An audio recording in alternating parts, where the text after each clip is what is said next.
Stove on చేసుకొని డబరా పెట్టుకొని అందులోకి ఆయిల్, బిర్యానీ ఐటమ్స్ అన్నీ వేసుకొని, ఉల్లిపాయ ముక్కలను కూడా వేసుకొని, పచ్చిమిర్చి కూడా వేసుకొని బ్రౌన్ కలర్ వచ్చేంత వరకు వేయించుకొని, అందులో అల్లం వెల్లుల్లి పేస్ట్ కూడా వేసుకొని పచ్చివాసన పోయిన తర్వాత టమాటా ముక్కలను కూడా వేసుకోవాలి.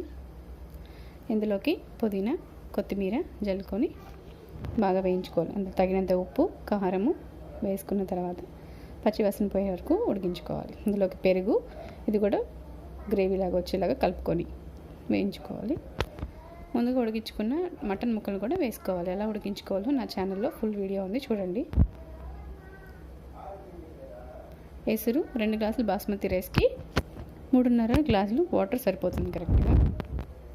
వాటర్ మరిగిన తర్వాత అందులోకి అరగంట ముందుగా నానబెట్టుకున్న బాస్మతి రైస్ని కూడా వేసుకోవాలి. మూత పెట్టి మధ్య మధ్యలో కలుపుతూ ఈ విధంగా ఉడికించుకోవాలి. అంతే, మటన్ బిర్యానీ రెడీ.